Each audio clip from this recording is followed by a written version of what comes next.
Truth Serum segment tonight. On Monday, we talk with ex-NBA star Jalen Rose about Black Lives Matter and other controversial groups. Mr. Rose surprised me with this statement.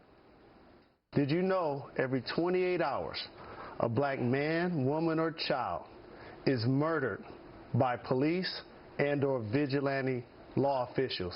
So where did that stat from? This is a real epidemic. Where did that stat come from? It's an absolute fact. Well, it's not. I'm here now to state the fact. Shannon Bream in Washington, Eric Shawn here in New York.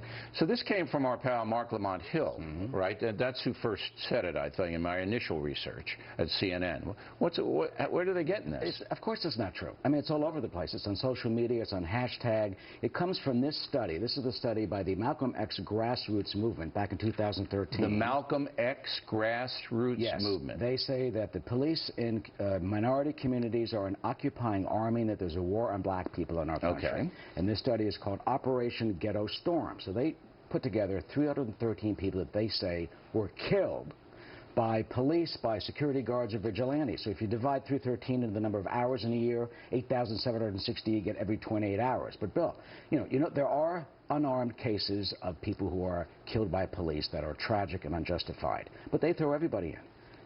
Robbers, armed robbers in shootouts with police are on their list. A guy goes into a police station, shoots and wounds 3 police officers. Someone puts a knife to a girlfriend's neck. A guy with an AK-47. Here's Exhibit A. This happened in Mobile, Alabama. This guy is Lawrence Wallace Jr. He's 20 years old.